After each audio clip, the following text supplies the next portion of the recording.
Bueno, muy buenas tardes, queridos amigos de Que no te la cuenten, aquí una vez más.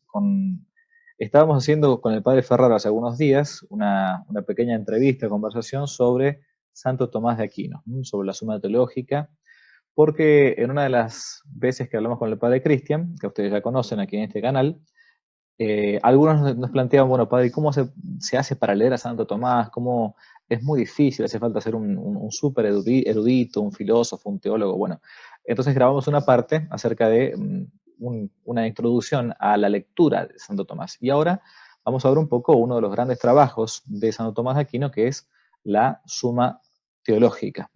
Por eso el padre Cristian es especialista en este tema. Vamos a ver qué es la Suma Teológica, así brevemente, y después cómo leer un artículo, por ejemplo, de Santo Tomás. Vamos a eso, ¿no, para Cristian? Sí, Así muy es. bien.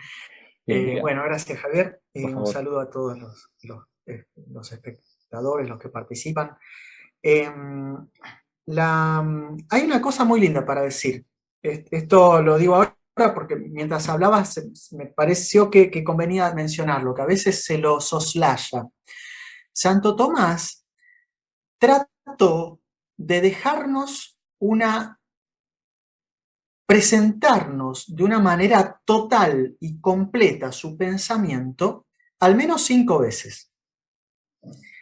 Lo que sería hoy en día, para hacer un paralelo, la tesina de licenciatura, para hacerse una idea, no es correcto lo que Mm. digo, pero para hacer un paralelo, que fue su comentario al libro de las sentencias. Ahí hay una visión completa de su pensamiento total, de toda la visión católica con los elementos filosóficos.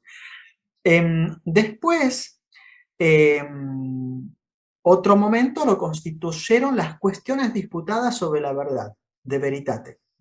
La primera serie sobre la verdad da nombre a toda la obra, la segunda sobre el bien, y todo hacía sospechar que la tercera iba a ser sobre el uno, la unidad, los tres nombres trascendentes del ente, con lo cual él iba a dar una visión total a partir de esos tres nombres del ente. Pero no llegó también porque tuvo que dejar París y no siguió con las disputaciones. Entonces, bueno, eso quedó, digamos, incompleto. Después sí intenta nuevamente y escribe una obra completa que es La Suma contra los Gentiles, ¿Mm? en 4 libros. Ahí nos da una visión completa de su pensamiento, un poco polemizando contra los árabes, contra los musulmanes, especialmente Averroes, Avicena, y contra varias herejías. Y es muy interesante porque la división, poco conocida, de la contra gentiles es una división epistemológica, según el modo de dividir las ciencias. Dos partes de las cuales la primera se refiere a aquellas cosas que la fe nos transmite y que la razón, con sus solas fuerzas, puede alcanzar. Y la segunda parte sobre aquellas cosas que la fe nos transmite y que la razón, con sus solas fuerzas, jamás podrá alcanzar. Esta segunda parte se limita al libro cuarto, y los otros 3 libros se refieren a verdades de las cuales nos habla la Sagrada Escritura y la tradición también, pero que la razón puede alcanzar. Y ahí se encuentra, por ejemplo, el Tratado de los Ángeles, en la Suma contra Gentiles. Muy, muy importante para entender bien el pensamiento de Santo Tomás sobre ese tema y muchos otros. Incluso su estudio sobre la gracia se encuentra allí, en ese contexto. Es muy interesante porque uno dice, bueno, pero la gracia es revelada. Y, bueno, más o menos hay un aspecto que Santo Tomás considera que la razón natural puede alcanzar, pero el tema de que la gracia nos comunica la naturaleza divina, nos hace hijos de Dios, nos permite acceder a la comunión con la Trinidad, todo eso ya es revelado, ya es de fe, ya pertenecería al cuarto libro. Bueno, para mencionarlo nomás. Después está el compendio de teología, que es un resumen de la entera visión teológica que tampoco llegó a terminar, basado en las 3 virtudes teologales, la fe, la esperanza y la caridad, muy interesante. Que Y ese después, compendio, vos la otra vez, la última vez que en una de las conversaciones que tuvimos, lo recomendabas, digo por la gente que nos está escuchando, que es un lindo modo de adentrarse en el pensamiento de Santo Tomás, ¿no? claro, claro, claro, y dentro de todo lo que es la Sí. profundidad, Mm. es bastante sencillo y está compendiado, muy, Ujú. muy sintético, muy... Y después, bueno, la gran obra, que es realmente es, yo no tengo palabras para elogiarla y recomendarla, la Suma de Teología, que es un libro excelso, algo fuera de serie. Había muchas sumas en esa época, era el modo de escribir en esa época. Y, y bueno, es el término mismo suma significa, no tiene nada que ver con la matemática, con la operación matemática que llamamos suma o adición, añadir, sino que se refiere a una totalidad complexiva presentada de manera orgánica. Entonces es la visión sapiencial de todo el contenido revelado, a partir de los datos de la revelación y de lo que la razón puede profundizar. Ese es el concepto de Santo Tomás de la Suma Teológica. Podría llamarse con otro título Compendio de la Sabiduría Cristiana, porque es todo visto a la luz de la primera y más elevada de las causas, que es Dios mismo, Dios trino en su fecundidad. Entonces, ya el título mismo es muy ilustrativo, la Suma de Teología de Santo Tomás. Después es importante conocer la división de la suma. Después de una primera cuestión, que es de carácter introductorio, y en la cual él trata de presentar el estatuto epistemológico, digamos, el lugar que ocupa dentro del árbol del saber, ¿no? Lo que él va a exponer. Después de esa primera cuestión, la cual no habla de la teología, hay muchos comentadores, muchísimos, que usan la cuestión 1 de la suma como si Santo Tomás explicase en ella lo que es la teología. No, Santo Tomás expone allí la doctrina cristiana en su conjunto, la cual es más que la sola teología dogmática y la sola teología moral. Es un poco más, no se identifica, por eso ahí se pregunta, por ejemplo, si esta ciencia tiene que usar metáforas, y se refiere a las parábolas de la Biblia, y se pregunta cuáles son los sentidos de la escritura, digamos, cosas que no se refieren a lo que llamamos la teología como ciencia, la teología dogmática, la teología. Entonces es un poco distinto. Bueno, después de esa introducción, pasa a presentar todo el desarrollo, dividido en 3 grandes partes. La Suma de Teología tiene 3 partes: la prima pars, la segunda pars, la tercia pars. Y está dividida con la materia tratada está distribuida según un plan profundamente sapiencial. Hubo varios autores tomistas muy buenos que han tratado de exponer cuál era el plan de Santo Tomás al escribir la suma. Y han propuesto distintas soluciones. Es muy clásica la solución de Chenu, que decía que el plan era según el método neoplatónico de exitus y reditus, lo que sale de Dios y lo que vuelve a Dios. Y es verdad, en parte hay algo de eso, pero no del todo, porque Jesucristo, que está en la tercera parte, no es que vuelve a Dios y Él viene también del Padre y vuelve al Padre, no es que... Es medio complicado hacer entrar todo en ese esquema. Sí. Y hubo varias propuestas. Todas tienen algún elemento legítimo. Esta del exitus y reditus, la salida y el retorno, tiene elementos legítimos, pero no agota el plan. Si uno lee atentamente los prólogos, es decir, las pequeñas introducciones que Santo Tomás hace a cada una de las partes, y especialmente a la segunda, ahí se va a dar cuenta de cuál es propiamente el plan. Y el plan de Santo Tomás es justamente hablar de Dios, por supuesto, pero de la manera en que podemos hacerlo nosotros. Y por eso es como Dios se muestra Él mismo en el hombre y en la historia. Por eso el núcleo de la Suma de Teología está en la noción de imagen de Dios. Por eso la primera parte habla propiamente de Dios, a cuya imagen el hombre está hecho. La segunda parte habla del hombre, está hecho a imagen de Dios. Y la tercera parte habla de Dios hecho hombre para mostrar justamente lo que es la máxima realización desde el lado del hombre de la imagen de Dios y cómo tiene el hombre ya ahí un parámetro para apuntar y para orientarse en la vida. Entonces, el núcleo es esa noción sobre todo de imagen de Dios. Después la primera parte arranca hablando de la existencia de Dios, Dios uno, en su naturaleza. Después, cuando llega a lo último de la felicidad de Dios, la beatitud de Dios, que es plenitud de felicidad, uno dice, pero ¿cómo puede ser tan feliz? ¿Qué hay? La pregunta que queda ahí flotando, porque estando solo hay algo que es difícil de entender, y ahí justo pone la Trinidad.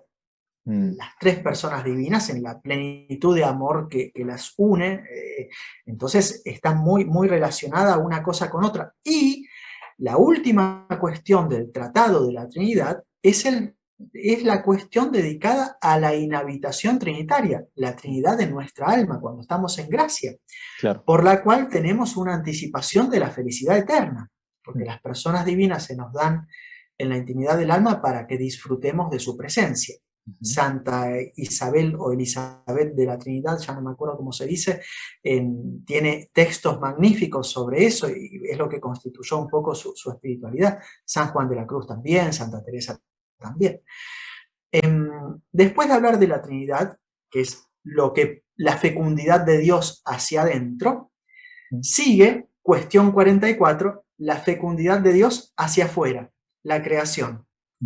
Todo el análisis de la creación y después ya analizar ahí el problema del mal, cómo puede ser que haya habido cosas que salieron mal, si Dios es tan bueno, ahí analiza el tema del mal, y después los distintos tipos de criaturas, la criatura espiritual, el ángel, la criatura corporal y la mejor de ellas, la primera, el hombre.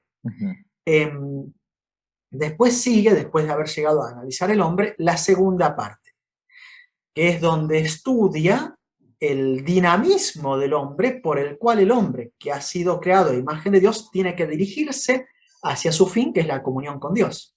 Una pregunta, padre. Ahí... Una pregunta, porque a veces la gente puede llegar a hacerse en este tema. Padre, usted me está nombrando, dice, bueno, Dios, la Trinidad, la inhabitación trinitaria. Si uno pregunta que uno puede decir, yo agarro acá tengo, por ejemplo, acá tengo un volumen, estaba leyendo una parte, es la Suma Teológica, por las dudas, este es el libro, son varios volúmenes, no solamente un libro, por las dudas, son varios volúmenes. Si yo puedo agarrar un libro así como si fuera cualquiera, porque o Santo Tomás cuando escribió este libro, que es una obra monumental, suponía que la gente que lo iba a leer ya tenía cierto concepto o ciertos conocimientos de filosofía o de teología. ¿A quién le escribe? Porque acá dice, acá no, bueno, pero en el primer tomo, en la primera parte, la primera parte de la Suma Teológica dice que él escribe para los novicios o para los principiantes. ¿Qué significa? Entonces, que yo, padre, soy un novicio que no tengo idea, entonces puedo leerlo así desde entrada, estudio biología, entonces agarro la Suma Teológica y empiezo de a poquito y voy entendiendo todo, ¿o cómo es? Sí, lo que pasa es que él escribe para los estudiantes que empiezan a estudiar dentro de un itinerario de formación, que empiezan a estudiar la teología, pero el itinerario de formación ya ha comenzado, hay otros elementos básicos que se han recibido. Por eso hace falta al menos tener un vocabulario filosófico elemental, tener algún diccionario de filosofía al que recurrir si uno no entiende un término preciso, técnico. Claramente, no es un libro escrito para alguien que ignora por completo el catecismo, que ignora por completo la Biblia, la historia de la salvación. La Suma de Teología es un libro de profundización, del cual uno puede sacar provecho a distintos niveles, ¿no? El súper especialista, súper erudito, va a encontrar cosas todavía y va a descubrir más cosas y va a quedar más maravillado.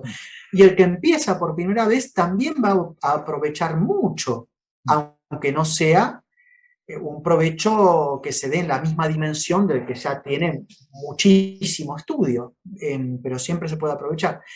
Igual hace falta cierta preparación inicial como un presupuesto necesario, y eso puede ser un buen conocimiento de la doctrina cristiana en general, del catecismo, el catecismo de Pío X, el compendio del catecismo de la Iglesia Católica, propuesto por el entonces cardenal Ratzinger, que es muy bueno, realmente, y se puede leer fácil, y es como el catecismo de las 93 preguntas, un poquitito más largo. Entonces uno puede empezar, catecismo de las 93 preguntas, compendio de Ratzinger, el catecismo mayor de San Pío X, y después quizás, para más abundancia de citas, de comentarios bíblicos, el catecismo grande de la Iglesia Católica, que tiene mucho más desarrollo. Dicho eso, también hace falta un pequeño bagaje de conocimiento filosófico inicial, porque en el trabajo teológico hace falta utilizar la razón, el intelecto humano, y utilizar lo mejor que el intelecto humano puede dar. Y esa es la sana y buena filosofía. Si no se hace eso, uno va a usar el intelecto humano como lo tiene, como le salió, como está usándolo todos los días. Y esa utilización espontánea y directa que hacemos del intelecto humano está condicionada, más aún diría, hasta casi determinada por el influjo de la cultura. Por ejemplo, la gran mayoría de los oyentes, estoy segurísimo de lo que digo, la gran mayoría, quizás hay, pero poquísimas excepciones, pero poquísimas, quizás. Cuando yo digo ciencia, la gran mayoría enseguida piensa en la física de hoy, la biología de hoy, la neurociencia, e incluso la gran mayoría de los oyentes debe estar convencido de que esos descubrimientos y las afirmaciones de esa ciencia y de esos científicos son palabra de Dios. Exageré con la expresión, pero una cosa, y no, esa noción que tenemos de ciencia y que se nos ha hecho piel, que se nos ha sido incorporada en el siglo XX a partir de la doctrina y la filosofía de Karl Popper, Feyerabend, y otros autores de mediano calibre que son como el reggaetón de la filosofía y bueno, entraron y se hicieron cultura y bueno, ya y ha permeado el ambiente. Entonces, si uno hace teología dejándose llevar por pre-nociones que tiene asumidas por ósmosis a partir de una cultura que está desviada en muchos aspectos, lo que va a resultar va a ser una mala teología. Claro, porque han rechazado la buena filosofía o bien han renunciado al esfuerzo indispensable para alguien que se dedica a hacer teología, han renunciado al esfuerzo de obtener, de recorrer el camino de esa buena filosofía. Entonces así no se puede, es imposible. Bien, dicho eso, el que no se dedica a hacer teología, no vas a ser un teólogo de profesión, sino que es un simple católico creyente que quiere crecer y quiere leer y aprovechar a Santo Tomás. Bueno, basta con que tenga ese conocimiento que mencionamos antes del catecismo, de la Biblia, de la tradición, y que pueda manejar de una manera suficiente, aceptable, ciertas nociones elementales de filosofía. Acto, potencia, sustancia, accidentes, materia, forma, y eso va a ser suficiente.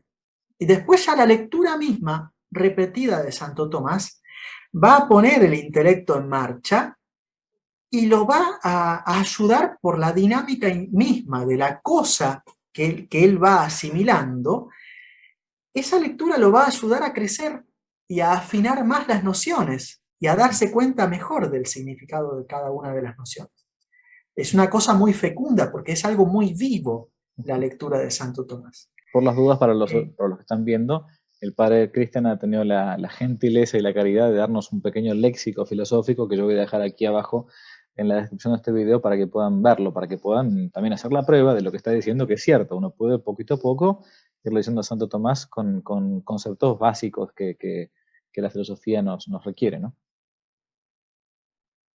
Está bueno.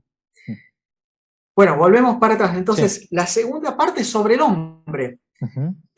que es imagen de Dios y así como Dios es fecundo en su intimidad y adextra hacia afuera hace obras, de la misma manera también el hombre es como aquel a cuya imagen es hecho, también el hombre es la surgente, Uh-huh. el origen propio de sus propias obras. Eso es la libertad del hombre. Por eso, así como Dios es creador por esencia, el hombre es creativo por participación, pero no en el sentido artístico, la creatividad, se me ocurrió una idea, sino en el sentido de la libertad. Él es fuente responsable de sus obras, que sin su decisión no hubieran existido. Los árboles no pueden tomar la decisión de no hacer fotosíntesis. El hombre puede tomar decisiones y hay cosas cuya existencia depende de la decisión del hombre. Y hay cosas cuya no existencia depende también de la decisión del hombre. Entonces es como Dios, por la libertad. Por eso, toda esa parte de la suma, la segunda parte, estudia todo lo relacionado con la libertad y la responsabilidad, el fin último del hombre, la felicidad, las virtudes, los dones del Espíritu Santo, la gracia, la conciencia, la ley, todo ese tipo de cosas, y eso en general, y después en concreto, cada una de las virtudes, y cada una de las pasiones, y cada uno de los pecados, todo analizado muy en concreto, para que haya una visión concreta, bien en particular. Muchas de las cosas que hoy en día tantos que navegan por internet y van viendo, hacen consultas a psicólogos, a cosas ¿cómo se dice? No psicólogos, libros de autoayuda, todas ese tipo de cosas así. Sí. O recetitas estilos tamateas o cosas así pero que no están malas, pero quien lee la Suma de Teología atentamente, el Tratado de las Virtudes, el Tratado de las Pasiones, está todo ahí, todo, y mucho, mucho, mucho mejor explicado, con precisión, con profundidad, y se explica el porqué de cada cosa. Es una genialidad. Bueno, y después sigue la tercera parte, en la cual el plan, el proyecto de santidad es tan grande que uno dice, ¿cómo lo alcanzo? Bueno, ahí viene toda la obra de la redención y cómo Jesús es Dios hecho hombre. Entonces, Jesús mismo, lo que es la encarnación, después toda su vida, lo que hace por nuestro bien, por nuestra salvación, y después, ulteriormente, ya después de la ascensión y todo, lo que es su continuación, que son los sacramentos. Entonces, el contacto que tenemos a través de los sacramentos con Jesucristo y con su gracia. Y después la última sección está dedicada al encuentro con Dios, sería la parte de los novísimos, ¿no? Sí. El juicio, la condenación y la gloria, pero ahí Santo Tomás no llegó a escribirlo. Esa parte ya es cuando abandonó y dejó de escribir. No llegó a terminarla.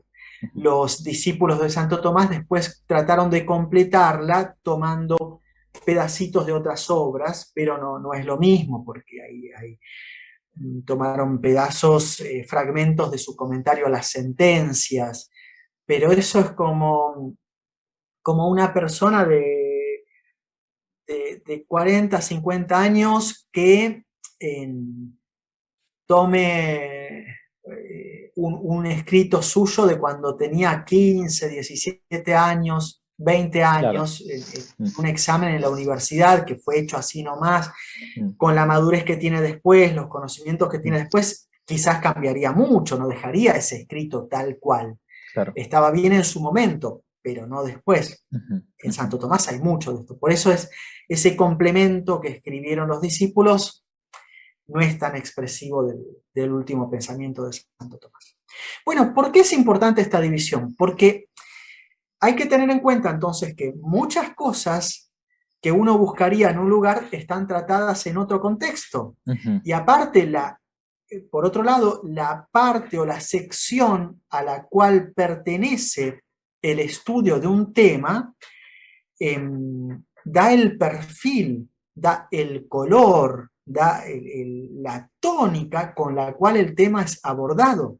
ujú, Hay que tener muy en cuenta eso. Entonces, por ejemplo, lo que es la inhabitación trinitaria en el alma, la vida de la Trinidad en el alma, Santo Tomás prefiere tratarla al final del Tratado de la Trinidad, porque él enganchó eso con la felicidad de Dios, quiere engancharlo con la fecundidad de Dios y como mostrar que Dios es tan feliz que quiere que estemos felices nosotros con su presencia y quiere vivir en nosotros. ujú, Hay todo un perfil en la tratación del tema. Cuando vuelva a tratar la gracia en sí misma en la segunda parte, no va a hacer tanta referencia a este aspecto porque ya lo trató. Entonces hay que ujú, saber darse cuenta de la articulación de los temas. ujú, Y así, por ejemplo, la tratación, el estudio de la voluntad y de la libertad del hombre en la primera parte de la suma es más bien magro, débil, no está tan profundizado, porque a ese aspecto le va a dedicar toda la segunda parte de la suma. claro. Es, es, entonces hay un desarrollo enorme que es existencial, que es otra cosa. Por eso es que si uno quiere buscar las profundizaciones, tiene que ir ahí. Ujú, Eh, Bien, dicho eso, cada parte de la suma está dividida en tratados. Lo que hice fue, hasta este momento, es presentar una panorámica de los tratados de la suma, sí. los tratados según cada parte. Ujú, Y los tratados se dividen en cuestiones. ujú, Las cuestiones pueden ser varias, dedicadas a cada tratado. Como dato anecdótico, mm, nuestro signo de interrogación que usamos, en castellano están el del inicio y el del final, hoy en sí, día ya por uso hasta se ha anulado el del principio, sí, sí, sí.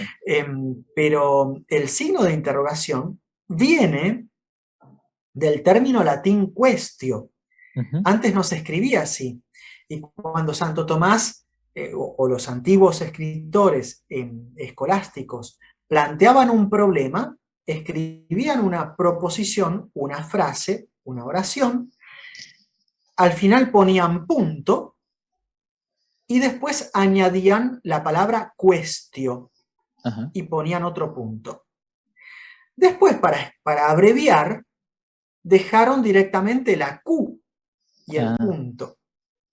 Y después, para abreviar más, dejaron el pequeño garabato de arriba y el ah, puntito abajo, una Q hecha rapidito, qué más o interesante, menos, no y el sabía. puntito abajo que sería la O de la abreviación de cuestio. Ah, Este, y eso quedó como el signo de interrogación.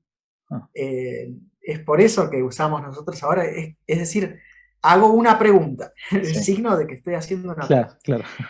Bien, cada tema tiene muchas cuestiones, muchas preguntas grandes que son los grandes núcleos del tema. Y cada cuestión se articula, se divide en muchos subproblemas, que son como las articulaciones, las partecitas de la cuestión. Ujú, Esos son los artículos. mm, Eh, y cada artículo también tiene su estructura.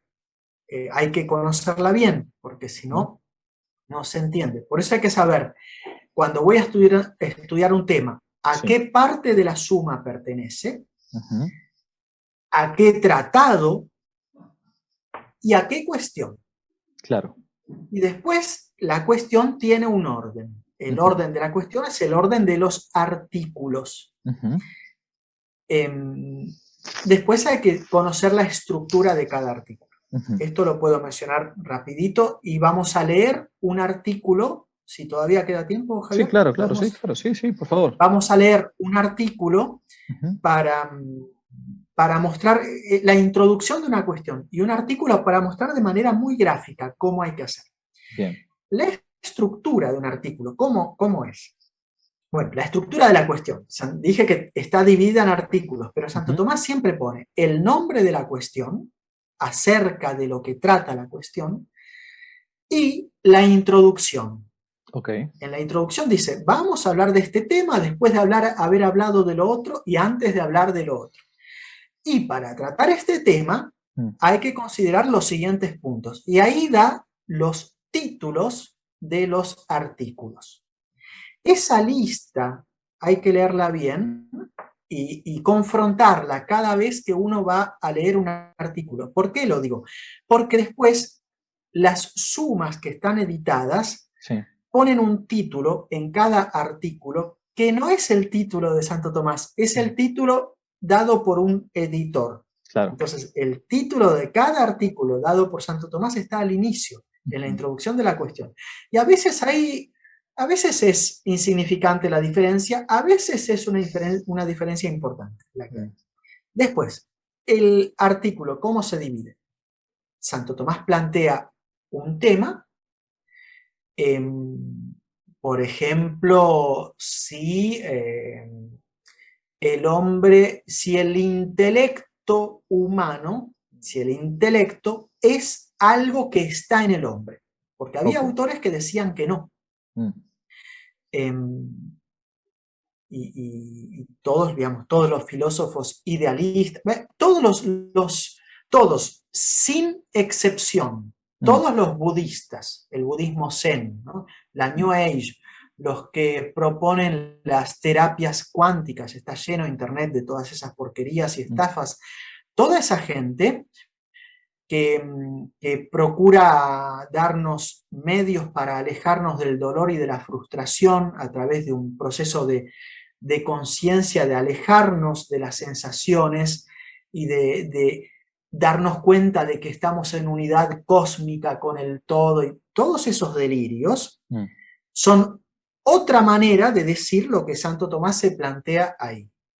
Si yo soy yo mismo un centro autónomo de conciencia responsable, o bien si soy la expresión insignificante de una totalidad en la cual al final de mis días me voy a fundir perdiendo la conciencia y perdiendo mi autonomía.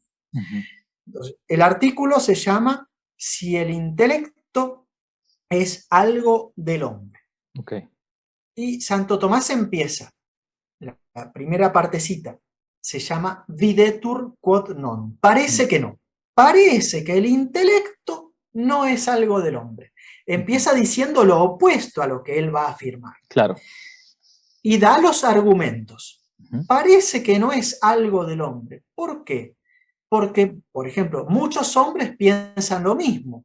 Si el intelecto fuera algo exclusivo y personal, cada uno tendría un pensamiento diferente. Pero como la mayoría de los hombres piensa lo mismo, el intelecto tiene que ser algo común, como Google. Y entonces, primera objeción, otra objeción más, otra, y ponen razones fuertes muchas veces en contra. A veces tomadas de otros autores de la época, a veces de sus discípulos, o a veces las inventa él para hacer más difícil el asunto, o para aclarar un término. Fíjese, la gente que nos está escuchando no es que Santo Tomás era tonto, no, era una especie de que despertaba, era un despertador intelectual. Ejemplo, lo que dice el padre Cristian, ahora recuerdo. Más aún, Javier, más aún, te corto. Si vos lees los teólogos actuales, o uno como Karl Rahner, por ejemplo, jamás una objeción. O si pone una objeción, es una objeción fácil, es pensamiento autónomo puro. Hablan, enseñan, pontifican contra la iglesia, como ahora hicieron los obispos alemanes, todo, inventan cosas. Jamás aceptan una objeción. Santo Tomás, al contrario, Jamás acepta una tesis sin haberla discutido hasta el fondo y sin haber escuchado las razones en contra. Digo, Todas. a la gente. Es el hombre que más objeciones se planteó en la historia. Claro. Por ejemplo, ¿Dios existe o no existe? Y ustedes van a la suma teológica, en la primera parte, como explicaba el padre Cristian, y una de las cosas típicas, no, Dios no existe porque hay mal en el mundo. ¿Cuántas veces uno escuchó eso como objeción de mucha gente que a veces se ha alejado de Dios, lo que sea? Bueno, porque hay mal. Bueno, es una de las primeras cosas que él se plantea, o sea, con la total honestidad intelectual. Bueno, a ver, no puede decir que exista Dios porque hay mal, fíjense, es evidente el mal, ¿no? Bueno, y después va desarrollando. Ok. Claro, y es muy, muy, y fíjate que es muy fino, porque te aprovecho, aprovecho lo que dijiste para mostrar la fineza de Santo Tomás, porque no solo recoge la objeción del sentido común, del común sentir de las personas, que todos se rebelan con B larga ante el problema del mal, y lógicamente, sino que no solo toma nota del dato, existe el mal, sino que da el fundamento de por qué esto haría imposible la existencia de Dios. Porque si Dios existe, tiene que ser la bondad infinita. Y si está la bondad infinita, tiene que anular a su opuesto. Pero entonces el solo hecho de que exista un solo mal chiquitito así, implica que no existe la bondad infinita. Entonces Dios no puede existir. Y esa argumentación puesta así es mucho más fuerte todavía que tomar nota de la presencia del mal, que podría limitarse a un problema afectivo que no me gusta simplemente. ¿No? Es muy... Por eso digo, son objeciones y muy agudas, muy precisas. Y él va presentándolos. Después de las objeciones, hay otra partecita que se llama sed contra. Eso quiere decir, pero contra esto está lo que dijo la Escritura, lo que dijo, por ejemplo, cuando habla de la Trinidad, si hay procesiones en Dios, porque las personas divinas proceden unas de otras, nacen unas de otras. Parece que no, porque nacer es moverse, en Dios no hay movimiento, entonces no puede haber procesiones, las personas no pueden nacer, nacer implica tiempo, Dios está en la eternidad, las personas, y llega a la parte del sed contra, y dice, pero contra esto está Juan 8, 16 o 8, 28, no me acuerdo ahora, yo vengo de Dios, dice Jesús. Pero venir desde implica proceder. La Biblia entonces habla de esto. Si lo dice la Biblia, tiene que ser así. Después vamos a ver cómo, pero seguro que es así. Entonces, esa partecita suele ser un argumento inapelable tomado de la autoridad, sea de la Biblia, sea de los padres de la Iglesia, o de un personaje con mucho, que es tenido en mucha estima, Aristóteles o algún otro autor de la antigüedad. O a veces un argumento de sentido común también, que hay que profundizar y mejorar. Después de eso ya anuncia cuál va a ser la línea de la solución. Después de eso, Santo Tomás da su solución al problema, y es la parte que se llama corpus. Y después de haber dado la solución, retoma cada una de las objeciones y a cada una le da una respuesta puntual. O a menos que haya aludido a las objeciones en la argumentación central, en el corpus. En ese caso, suele decir, y con esto quedan respondidas las objeciones, porque ya se refirió. Pero es excepcional. En general, las retoma una por una.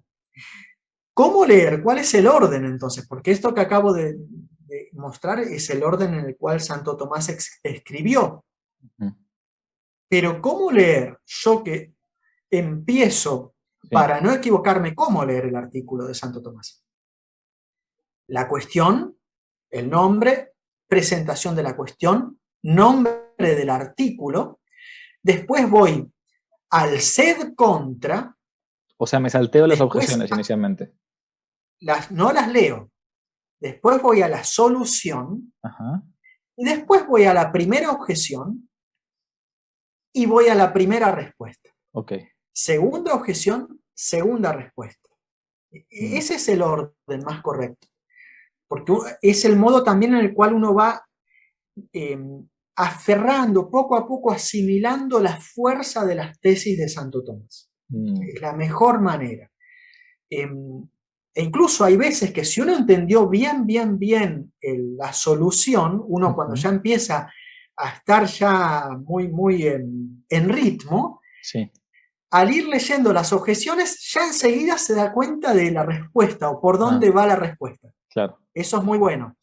Pero hace falta cierta familiaridad. Pero claro. para tener esa familiaridad, bueno, ir siguiendo este método que sugiero.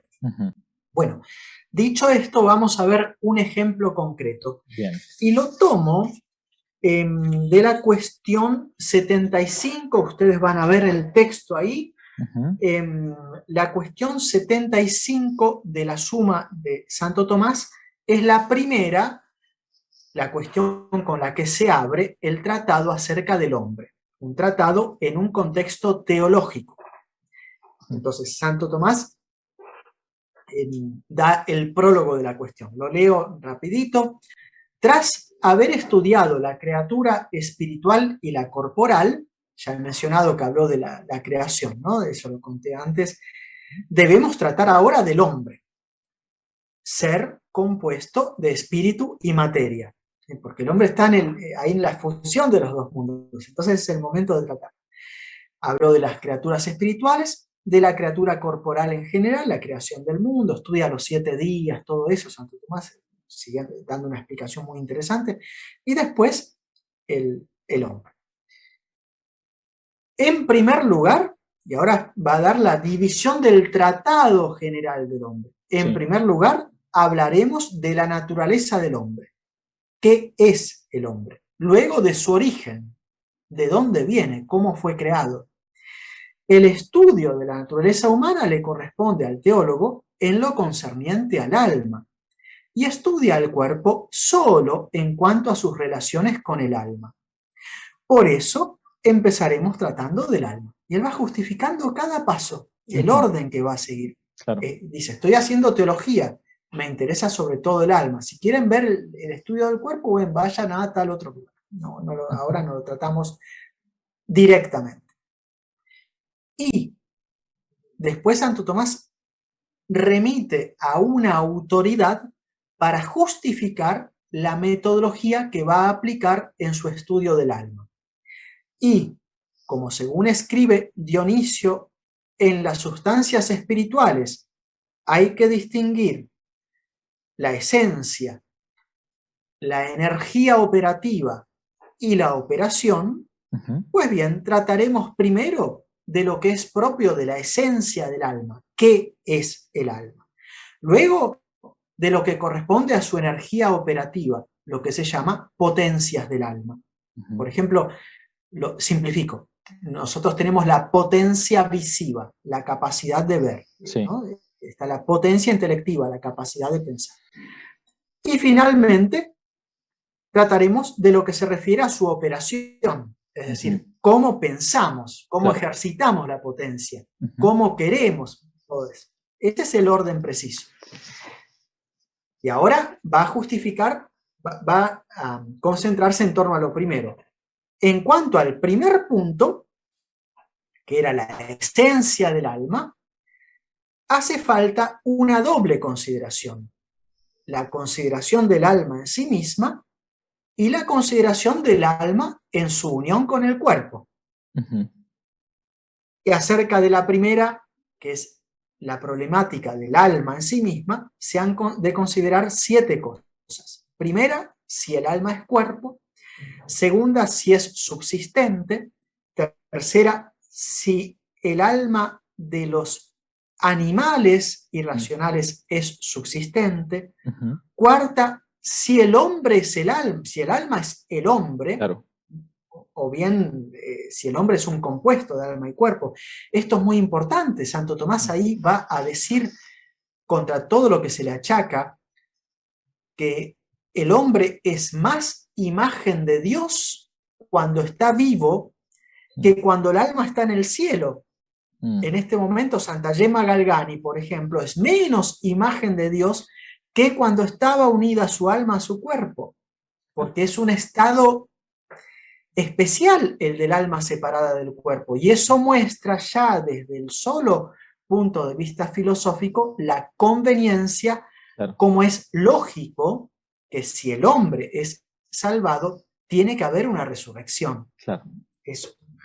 Ajá, Pero eso es un artículo importante porque muestra contra todas las falsas acusaciones que hacen los modernistas y neomodernistas contra Santo Tomás, muestran cómo para Santo Tomás el cuerpo es esencial al hombre. ujú, Eso ha sido muy calumniado bajo ese aspecto también Santo Tomás. ujú, Quinto, si el alma está compuesta de materia y forma. Es un tema particular que hay que estudiar muy bien.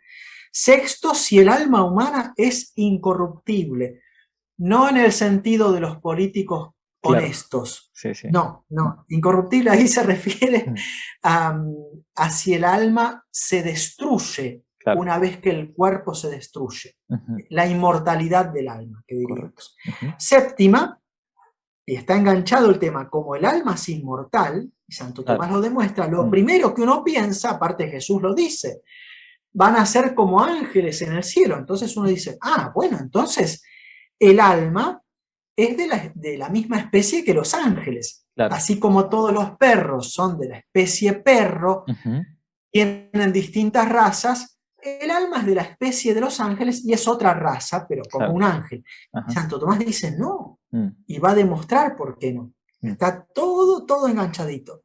mm, Y después de demostrar que no es de la misma especie que el ángel, sino que tiene que tener un cuerpo, sí, por eso empieza a estudiar el alma unida al cuerpo, que es la cuestión siguiente, la 76. ok, El orden es perfecto, mm, perfecto, es maravilloso. sí, sí, sí, sí, Nosotros para aprender y para hacer un momento de práctica en concreto, también les pongo el otro texto, vamos a ir sí, viéndolo de a poquito. ujú, Vamos a ver el artículo 1, que es muy interesante. El artículo 1 se refiere a si el alma es cuerpo, pero atención, habla de toda alma, no solo del alma humana. ujú, Después Santo Tomás va a ir precisando la argumentación, pero esto se aplica a todas las almas. Por eso, dentro de esta misma cuestión, el artículo 3 es si las almas de los animales irracionales, el gato, el mm, perro, la jirafa, si esas almas son subsistentes, claro, porque esa es la base para demostrar que no son inmortales. Pero fíjense, este primer artículo se aplica a toda alma. Muy interesante. ujú, Entonces, artículo 1, si el alma es cuerpo, dificultades, parece que el alma es cuerpo. Esa es la primera partecita. Las dificultades las vamos a ver después. sí, Vamos a leer en el orden correspondiente. ujú, Sed contra, directamente. Dice San Agustín que el alma se dice simple con respecto al cuerpo, porque su masa, la mole del alma, no se extiende por el espacio local. El alma, ella no ocupa un lugar. Lo que ocupa un lugar es un cuerpo, entonces el alma no es cuerpo. ujú, Basado en una frase de San Agustín. Eso no es una demostración, no sí, es nada, es una afirmación, pero lo ok, dijo San Agustín. claro, Entonces es importante. Y lo más seguro es que San Agustín no se va a equivocar. ujú, Por eso Santo Tomás toma una autoridad para orientarse en la solución. ujú, Y ahora va a dar la solución, que es una solución estrictamente filosófica. Esto que sigue aquí no es de fe, es una sí, demostración filosófica ujú, dentro de un contexto teológico. sí, Entonces leemos la parte central, ujú, la respuesta.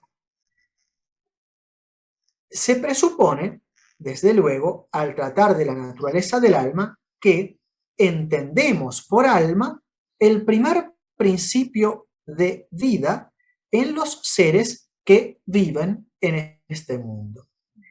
Esa primera frase constituye una aclaración de los términos. Si leo atentamente con un cuaderno al lado, tengo que anotar. sí, Entendemos por alma, Santo Tomás acá me está aclarando ¿qué el entiende él por significado alma? que va Bien. darle a esta palabra que utilizamos ahora. Ok. Alma es el primer principio de vida en los seres que viven en este mundo. Sí. Y así llamamos animados a los seres vivos y a los que carecen de vida los llamamos inanimados. Claro. En castellano no suena tan claro, pero en latín es muy claro porque alma en latín se dice ánima. Claro. Entonces el texto diría, entendemos por ánima Ajá. la primera fuente de vida en aquellos seres que nos consta viven. Y por eso a los seres que viven los llamamos animados, porque tienen ánima, y a los que no viven, inanimados. Ese es el primer paso, aclaración de los términos. Aquí aclara el término alma y explica, da un ejemplo para sostener su afirmación, porque está justificado usarlo en este sentido. Clarísimo, esto todavía no es demostración, pero es la aclaración precisa de un término. Es el inicio, después nos va a hacer entender mejor qué es el alma. Esto es un primer momento aproximativo, aclaración del término. Sí. Primer principio vital. Segundo paso. Ahora bien, cuando Santo Tomás dice ahora bien, eso es como una fractura, es como que marca el inicio de una nueva sección. Dicho esto, damos un paso más adelante. Cada vez que hay un ahora bien, hay un paso de sección en Santo Tomás. Y hay que tener en cuenta eso. Si tomo nota, tengo que darme cuenta que lo que dice ahora no es algo que es sinónimo de lo que acaba de decir. Es otro aspecto, otra sección. Ahora bien, la vida se manifiesta... acaba de hablar de la noción de ánima, primer principio vital. Es el primer principio del vivir en los seres que viven. Ahora, ¿cómo me doy cuenta de que hay vida? La vida se manifiesta en... Bueno, ahora me habla de la manifestación, a partir de qué cosa puedo constatar la presencia de la vida. Ahora bien, la vida se manifiesta sobre todo en dos operaciones: conocer y moverse. Una cosa que conoce parece que vive. Una cosa que se mueve solita parece que vive. Por eso hablamos metafóricamente nosotros de eso que en inglés son los cartons, y algunos lo llaman carton en Spanglish, pero en castellano serían los dibujitos animados. Los dibujos, es como si tuvieran alma. No lo son, pero... entonces pone el tema de aquello en lo que se manifiesta la vida. Y después hace otro paso más histórico, a partir de esta manifestación del alma, para analizar o mostrar la posición de los antiguos filósofos. Los antiguos filósofos que no alcanzaron a elevarse sobre la imaginación, establecían que el principio de estas operaciones, conocer y moverse, la surgente de las operaciones vitales, el principio de ellas era un cuerpo, pues pensaban que solamente los cuerpos son seres y que lo que no es cuerpo no es nada. Y entonces concluían que el alma es un cuerpo, porque el alma es el principio de la operación vital, pero todo lo que es cuerpo, entonces el alma es cuerpo. Ese es el razonamiento implícito en esta parte. Hoy en día, todos los que piensan que el alma es el resultado de la combinación o de la interacción de los elementos químicos que tenemos, o como dicen algunos médicos, que el alma es el encéfalo. Yo una vez en un debate en público en la Universidad de San Pablo, de la Universidad Católica de Arequipa, en Perú, un médico me decía, en el año 98 que el alma era el encéfalo. Es imposible explicarle. El encéfalo es un cuerpo, es una parte del cuerpo, eso no puede ser el Sí, alma, es imposible. la glándula pineal Pero de lo digo Descartes y para todo eso. mostrar cómo eso que pensaban los filósofos antiguos, claro, claro, más o menos, pero hasta el día de hoy muchísimos siguen diciendo lo mismo. Cambian la palabrita, cambian un término, pero son las mismas Sí, posiciones al fin. o niegan el Entonces, la alma, tesis, niegan las neurociencias actuales que te dicen que no hay ningún alma, que son una mezcla de neuronas, claro, que eso. porque la operación vital surge del cuerpo, entonces el principio vital que llamamos alma es un cuerpo, entonces no Claro. hay alma distinta del cuerpo, es el cuerpo. La mente, lo que llamamos mente, sería un epifenómeno del cuerpo, el resultado de la interacción de las neuronas, como decía el ignorante, eh, ignorante, pero con mayúscula, Mario Bunge, el Uy, argentino famoso, pseudo filósofo de la ciencia, un sí, tremendo payaso, Dios mío. Pero bueno, perdón, sí. me fui del tema. Entonces, la tesis opuesta, que el alma es un cuerpo, es decir, no hay alma, es cuerpo nomás. Mm, Y Santo Tomás después pasa ya a la segunda parte del artículo, la primera fue una introducción, la segunda parte, claramente introducida, y dice, aunque la falsedad de esta opinión puede ser demostrada por múltiples razones, hay muchos, muchos motivos, en la Suma contra Gentiles da un desarrollo muy amplio al tema, acá es muy breve, la Suma de Teología es para los que inician, claro. emplearemos una sola razón, en la cual aparece del modo más general y más claro, más certero, Chertius,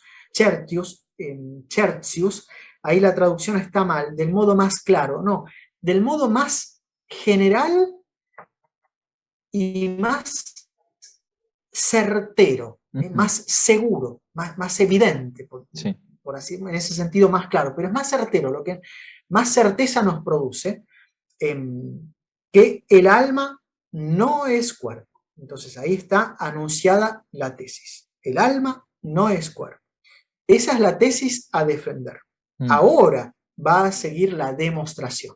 sí. Enuncia la tesis, pasa a demostrar. En efecto, es indudable que no todo principio de operación es alma, porque entonces los ojos serían alma, ya que de algún modo son el principio de la visión. Claro. Ninguno llama alma al ojo. El acto de la visión surge del ojo.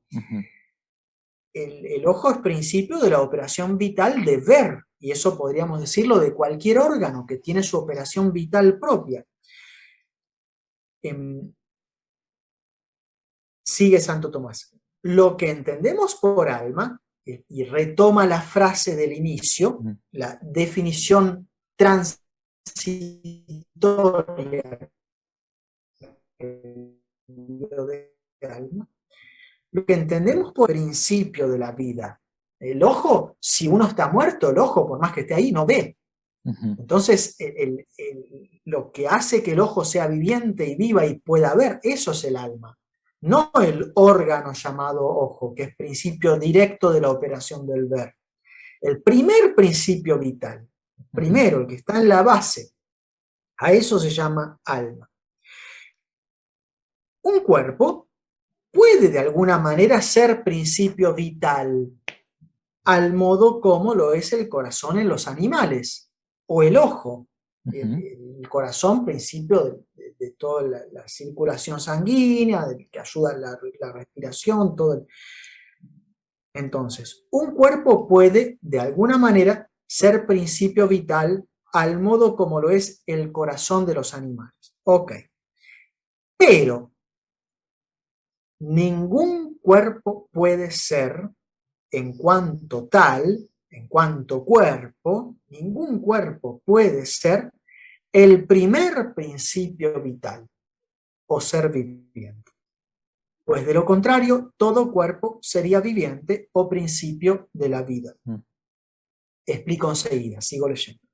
Luego, el que sea viviente e incluso principio de vida, le compete a un cuerpo por cuanto es tal cuerpo, tal tipo determinado de cuerpo, no porque es cuerpo y basta, sino todo cuerpo, lo acaba de decir, por el mero y solo hecho de ser cuerpo, estaría viviendo. Claro. Sería un principio vital. No es así.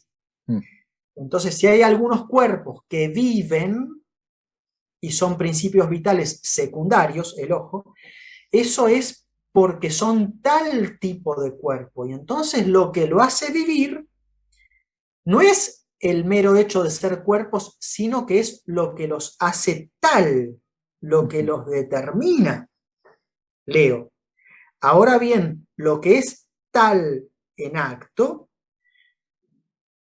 recibe el ser tal en acto de un principio que se llama acto suyo, un acto que tiene la cosa. Luego, el alma, que es el primer principio de la vida, no es cuerpo, sino acto del cuerpo. Como el calor, que es principio, la surgente del calentarse, de la calefacción, el calor no es un cuerpo, sino acto de un cuerpo, una actividad de un cuerpo. Hoy en día se sabe que el calor surge por la aceleración de los átomos. La aceleración no es un cuerpo, es un movimiento de los átomos. Entonces el calor no es un cuerpo, es una actividad que caracteriza a un cuerpo. Algo semejante pasa con el alma. Lo que pasa es que el alma no es una actividad. La actividad es un acto secundario, segundo. El alma es acto primero, primerísimo.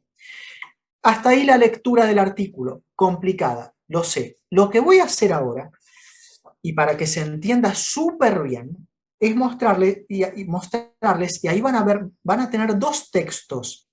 Un primer texto sin los subrayados, con toda la lectura que hice. Un segundo texto con los subrayados y la división que hice yo. No está en el texto original de Santo Tomás, pero es la estructura real del razonamiento. Sí. Es decir, no es un invento mío de Santo Tomás, quiero decir eso. Lo que hice yo fue subrayar, nada más. Sí. Pero con esos subrayados van a ver cómo el texto es de una claridad magnífica. Y cuando ustedes lean la suma, en cualquier artículo hay que buscar este tipo de articulaciones. Lo que se repite y lo que aparece después de que Santo Tomás dice, por lo tanto, o bien, entonces, que es la conclusión. Fíjense, había aclarado al inicio el concepto de alma, primer principio vital. Entonces, cuando pasa a demostrar la tesis, él retoma esa definición todavía a profundizar. Inicial, aproximativa, nominal. Entendemos por alma el primer principio vital. Eso hay que subrayarlo, hay que tenerlo en claro, hay que tomar nota. Es la definición a partir de la cual procede la demostración. ¿Cómo sigue la demostración? Del siguiente modo, retomo. Entendemos por alma el primer principio vital. Pero ningún cuerpo puede ser primer principio vital. Conclusión, vamos a la conclusión. Luego, el alma no es cuerpo. Es decir, ningún cuerpo es alma. Es lo mismo que decir ningún alma es cuerpo. Ninguna jirafa es elefante, ningún elefante es jirafa. Cuando hay una negación total, se invierte la proposición y es equivalente el significado. Entonces, ningún cuerpo puede ser alma, ningún alma puede ser cuerpo. El enlace es el siguiente.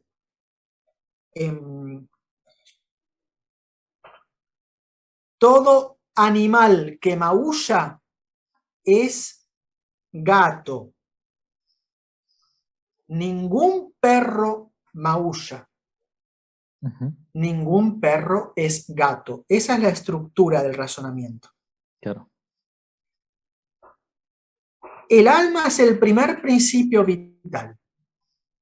Ningún perro maulla. Ningún perro es, ningún cuerpo, perdón, es primer principio vital. No puede ser. Mm. Por lo tanto, ningún cuerpo es alma, ningún alma es cuerpo.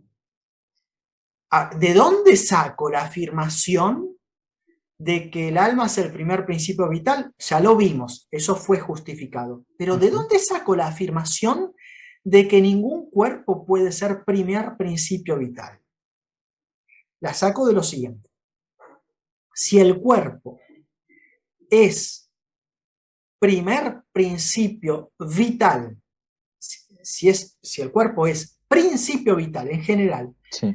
en cuanto que es cuerpo, gracias al solo hecho de ser cuerpo, Mm. todo cuerpo, porque es cuerpo, viviría. Claro. Ahora bien, no todo cuerpo vive. Por lo tanto, los cuerpos que viven no viven por el hecho de ser cuerpos. Claro. Entonces queda demostrado, y es lo que Santo Tomás explica ahí como entremezclado, Sí. queda demostrado que ningún cuerpo, en cuanto tal, es decir, en cuanto cuerpo, Mm. puede ser principio vital. Ujú. Por lo tanto, ningún cuerpo puede ser alma y ningún alma puede ser cuerpo. Y la otra parte, padre, bueno, la otra parte no importa, ya esto es suficiente para entender la conclusión central, pero Santo Tomás está dentro de una cuestión y aprovecha para dar un paso más. Ujú. No solo demuestra que el alma no es cuerpo, sino que, como está estudiando qué es el alma, profundiza más y aprovecha para pasar de la noción inicial Ujú. a una noción más profunda. Y ya nos va a permitir hacer una pequeña conquista. No solo que el alma no puede ser cuerpo, sino que además vamos a aprender una cosa, que el alma es un acto primero. De la misma manera que cantar o hablar es un acto segundo Ujú. que presupone a la persona que canta o habla, caminar es un acto segundo que presupone al animal que camina, gato, perro, hombre, que es un acto primero. Ujú. Así, el alma, que no es un cuerpo y no es todo el hombre, Ujú. es el acto primero del animal viviente. Y este es el progreso que hace Santo Tomás entremezclado. ¿Por qué? Porque reconoce que, claro, hay cuerpos que viven, por supuesto, es el punto de partida del planteo. Claro. Ahora bien, los cuerpos que viven no viven en cuanto cuerpos, por eso toda la aclaración que hace, sino que viven en cuanto que son tal cuerpo. Ahora bien, lo que es tal por un acto que tiene. Y si el alma hace viviente al cuerpo y lo hace ser tal cuerpo, humano o gatuno o perruno, Sí. si el alma hace ser tal cuerpo al cuerpo, entonces el alma es un acto del cuerpo. Mm. No una acción, un acto segundo, el acto segundo, y de vuelta, yendo para atrás, recuperamos que el alma es el primer principio vital. Mm. Ahora enriquecido con una noción filosófica profunda que es la noción de acto. Bien. Ese es el. Pero fíjense que más allá de todo lo que acabo de explicar, que es Ujú. para entender la tesis principal, que el alma no es cuerpo, bastaba con el subrayado que presenté. Lo otro no lo puse en el subrayado. Y si uno lee todos los artículos de Santo Tomás haciendo este tipo de esfuerzo, tomando las frases que se repiten, dejando de lado los ejemplos, tomando nota, dejando de lado los ejemplos y las aclaraciones y quedándose con las frases que se repiten, uno va a poder reconstruir el razonamiento, el silogismo central y la conclusión. ¿Cómo se hace un silogismo? ¿Cómo se hace un razonamiento? A partir de una repetición que desaparece en la conclusión. Ejemplo, todo hombre es mortal, Pedro es hombre, Pedro es mortal. Enlacé las nociones de Pedro y de mortal, que sé que se corresponden ahora, sí, a través del concepto de hombre, que establecía el nexo. Como todo hombre es mortal y como Pedro pertenece al conjunto de los hombres, Pedro queda enlazado con la noción de mortal. Entonces, claro, haciendo ese tipo de enlaces, uno va razonando. Ese es el corpus del artículo, la parte central. Sabemos que el alma no es cuerpo, es imposible, imposible. Ya está demostrado. No, viene un médico y me dice, viene un psicólogo de la neurociencia y me dice que no importa, ya, yo sé que se equivoca. Quizás no sé qué respuesta darle en concreto al planteo que me hace, pero ya he demostrado filosóficamente que es así, y esto es certeza, que demostrarme que el alma no es primer principio vital, entonces que la vida no es algo que surge de adentro, sino que es un resultado mecánico, cosa imposible, o bien tienen que demostrarme que el cuerpo, en cuanto cuerpo, puede ser principio vital. Claro. Porque si no lo es en cuanto cuerpo, lo es en cuanto tal cuerpo, y entonces es por una determinación y por un acto. Exacto. Y entonces el alma no puede ser cuerpo. Es así de fácil. Por las dudas, ese es el cuerpo del arte.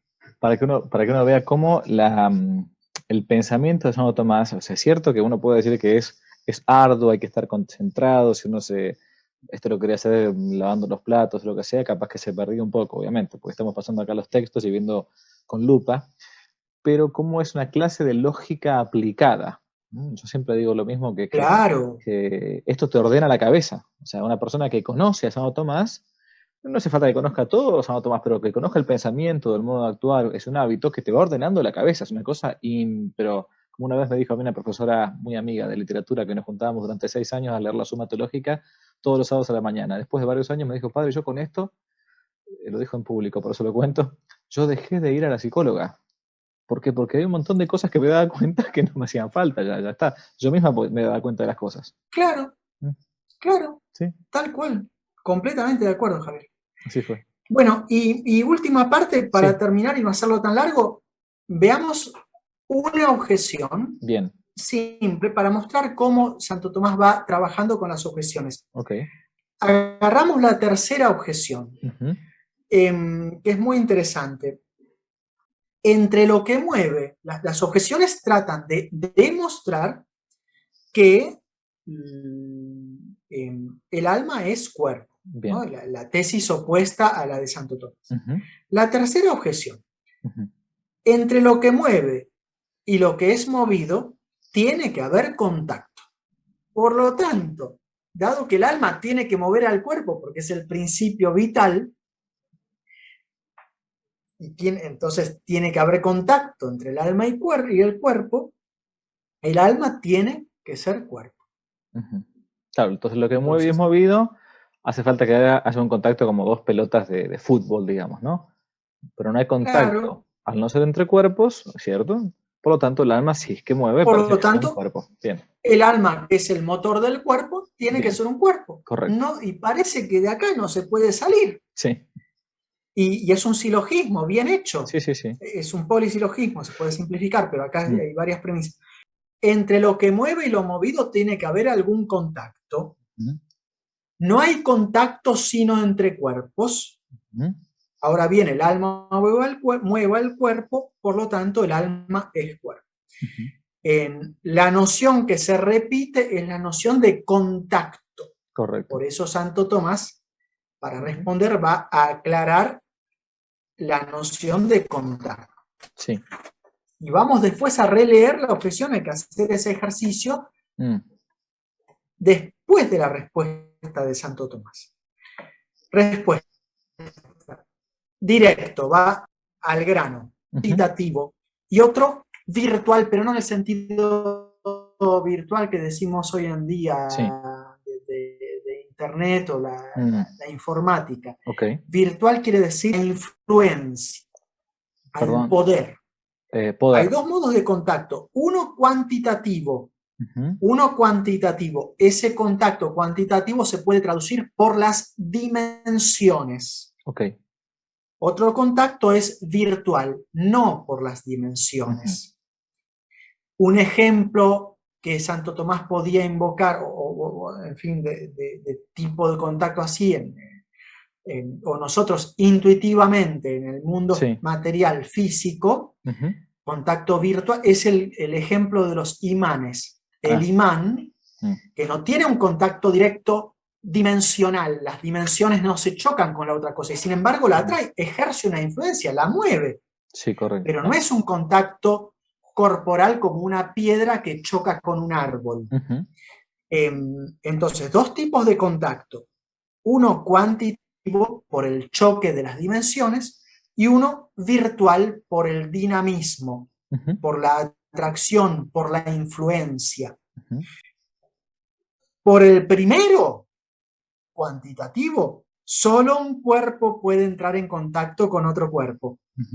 Pero, del segundo modo, puede establecer contacto con el cuerpo el ser incorpóreo que lo mueve. Es otro tipo de contacto. Tenemos un ejemplo intuitivo en el imán. Entonces, hizo la distinción de los dos modos de contacto. Releemos la objeción. Entre lo que mueve y lo movido, ¿es preciso que exista algún contacto?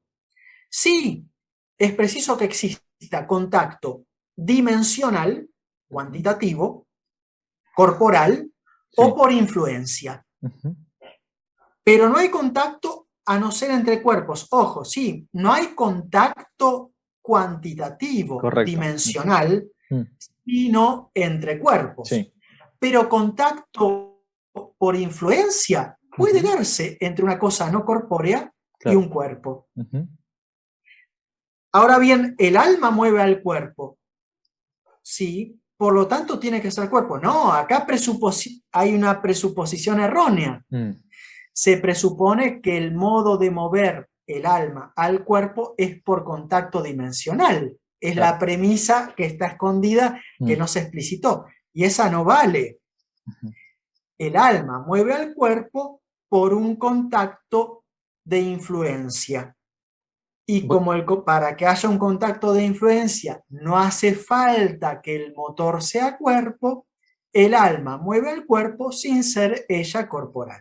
A lo que apunto es mostrar cómo Santo Tomás esto lo hace habitualmente, salvo que se trate de otro tipo de objeción, porque a veces las objeciones usan una frase de San Agustín o de un autor importante o de la Biblia, y Santo Tomás dice, no, este texto hay que entenderlo de esta otra manera, y es otro tipo de razonamiento, pero muchas veces hace así.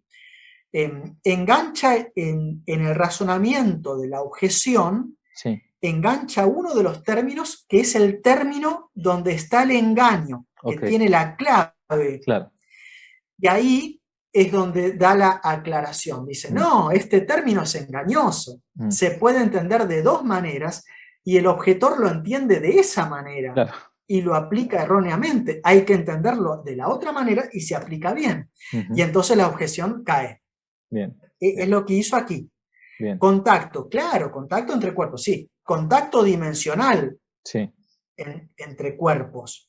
Pero el contacto del alma con su cuerpo no es dimensional, es por influencia.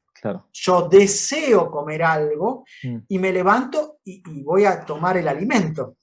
Es por influencia, no es como una piedra golpea un árbol. Entonces, para ese tipo de movimiento no hace falta un contacto corporal dimensional. Y entonces, de esa afirmación no se sigue que el alma sea un cuerpo.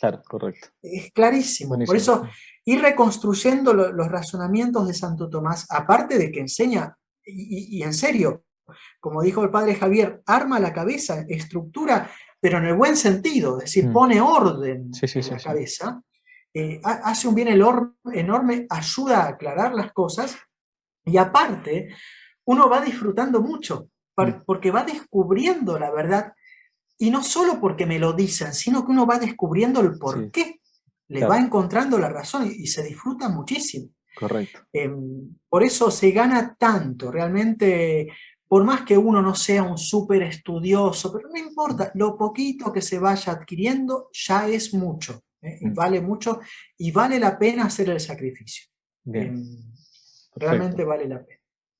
Bueno, hasta aquí esta pequeña exposición No, ha sido un de gozo, realmente, como dicen en España, una gozada, ¿no? Porque o sea, el ir poquito a poco leyendo, o sea, sabiendo que uno puede leer a Santo Tomás, primero, ahí sí, un armazón que hay que tener y todo, y después esto, una clase de lógica aplicada, y bueno, acá de la mano de alguien que conoce a Santo Tomás, nos va explicando cómo uno puede ir leyendo, por ejemplo, un artículo concreto. Después uno con el tiempo se puede animar al resto, realmente hay que hacerlo. Sea para un laico, sea para sacerdote, que uno puede estar, o un seminarista que nos puede estar escuchando, una religiosa.